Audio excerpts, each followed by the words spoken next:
Please recognize the member for Cartwright-L'Anse and Clair. Thank you, Mr. Speaker. First, I'd like to make a comment to the member for Terranova. Get used to looking at me. I'm going to be up every day. It is only day 3, but I'm happy that I have made an impression on him, as he said already. He said she's really left an impression. Sometimes I do have that ability. I'm pleased. I also want to say, in response to a tweet that the member for Terranova sent out yesterday, I hope he read the response that came back regarding a Q2 report. I'm not a big tweeter. I'm a bit like Minister O'Brien. I'm not big at it. Someone else had to bring it to my attention.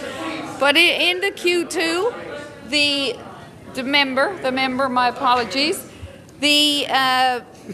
the tweet clearly showed, Mr. Speaker, that we had 2,782 people coming in the last quarter, and we had 3,805 going out. I asked the members across the way to do the math. Math wasn't my strong subject.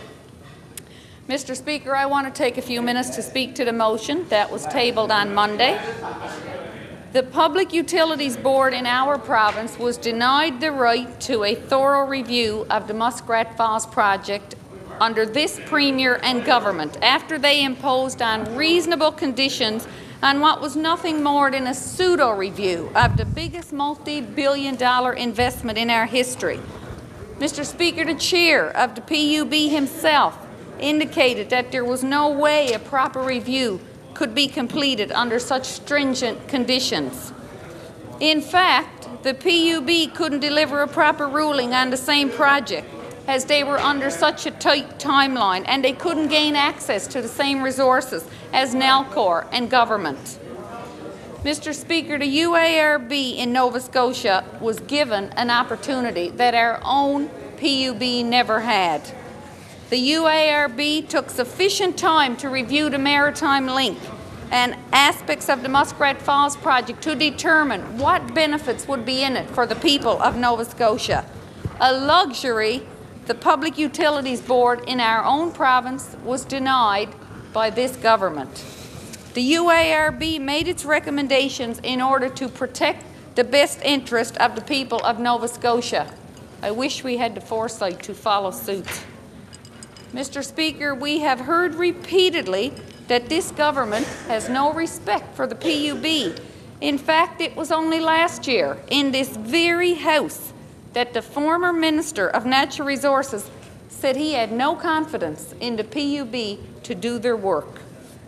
In fact, the minister even discussed dismantling the PUB because of its inability to make a decision on Muskrat Falls. It's evident that rather than grant the PUB the opportunity for a full review of this multi-billion-dollar cost to the people of Newfoundland and Labrador, this government is prepared to stifle even their own appointed bodies.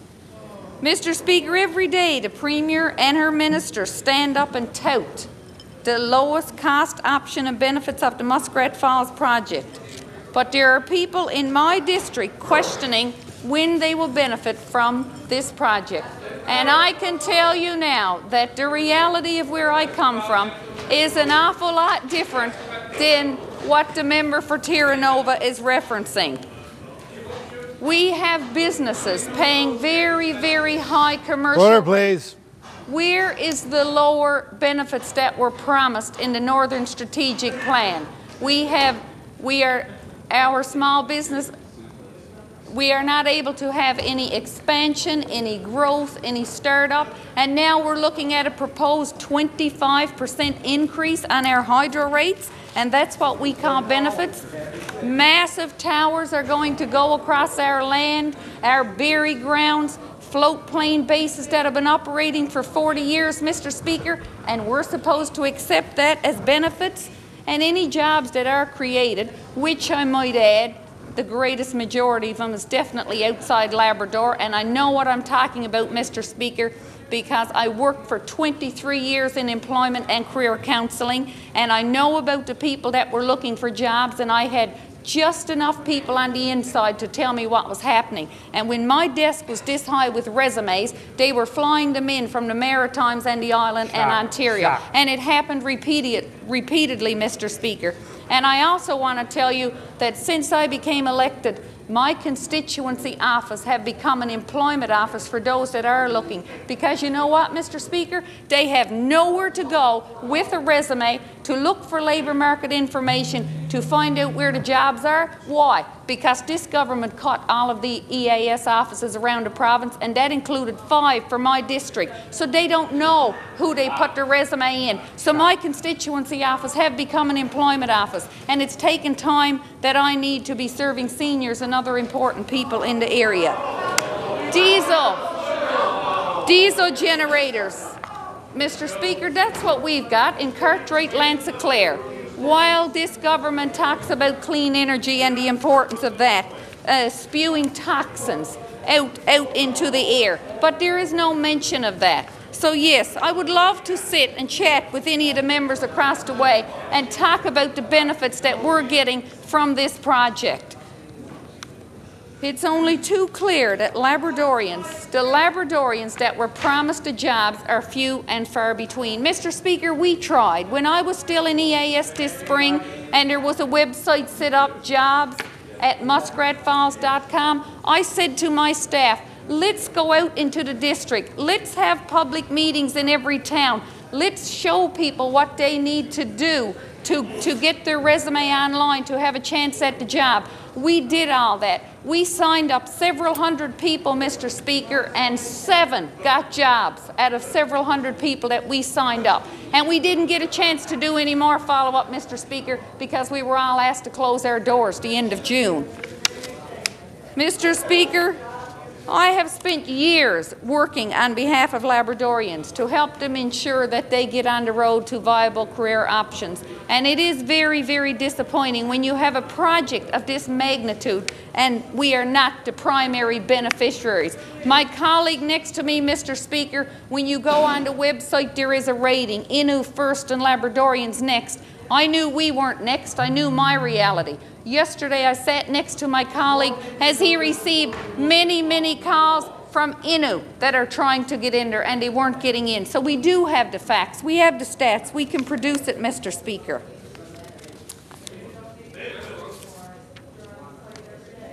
I was encouraged by word, Mr. Speaker, that there would be a Labrador Benefits Agreement, but I'm sadly disappointed that even though it's been referenced over and over again, it is not being effective.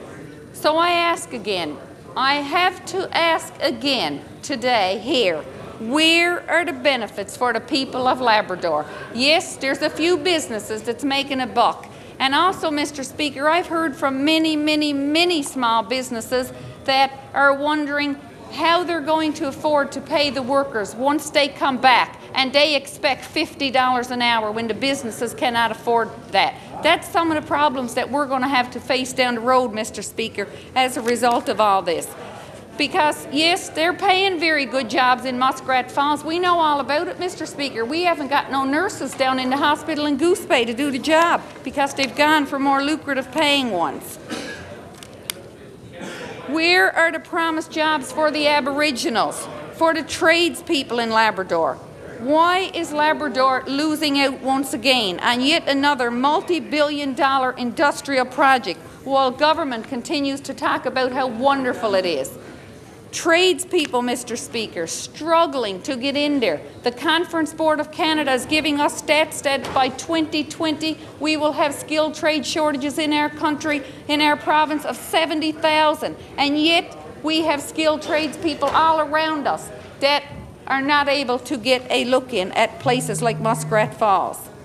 1 year ago, in November 2012, the Minister of Natural Resources said, and I quote, Mr. Speaker, I quote, he said, Muskrat Falls will be an important source of power for potential mining developments. This was in reference to an analysis of the iron ore mining industry in Labrador, also released by the Speaker.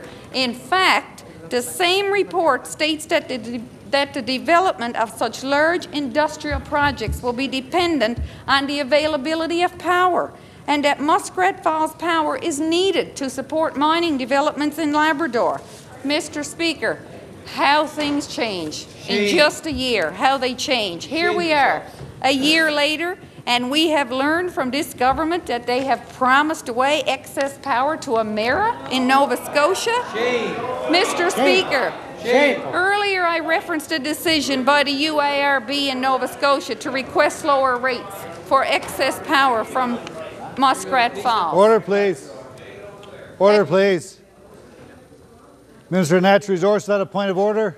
Yes, Mr. Speaker. I just want to point out 40% of firm power is available for industrial development in Labrador, Mr. Speaker. Order, please. There is no point of order. Order, please. Member for Cartwright-L'Anse, Clair. Mr. Speaker, earlier I referenced excess power that will be sold in that province to ratepayers at just 4 cents a kilowatt instead of the 15 cents a kilowatt ratepayers here in our province, Mr. Speaker, will pay. Shameful. It is because of the UARB ruling that the 40% excess power from Muskrat Falls may now be promised away to Nova Scotia in the form of a power purchase agreement. Another promise, Mr. Speaker, from a Premier and a government who is gambling with the future of the people of Newfoundland and Labrador. There are so many mining projects in Labrador that could avail of Muskrat Falls power. The government's own press release lists IOC, Voisey's Bay, Wabush Mines, Labrador Iron Mines, and Carroll Lake, just to name a few. Why is it that market for Muskrat Falls power from these mining operations have finally dried up, Mr. Speaker? And I have to ask, what has happened to the demand for Muskrat power from these sources that we can no longer provide them with the 40% excess power? It is evident that the best interest of the people of our province is not a priority for this government when it comes to Muskrat Falls power. If the Premier was serious about ensuring benefits for Newfoundlanders and Labradorians, she would send the Muskrat Falls project back to the Public Utilities Board for a full review to protect the ratepayers that are here in our province. Thank you.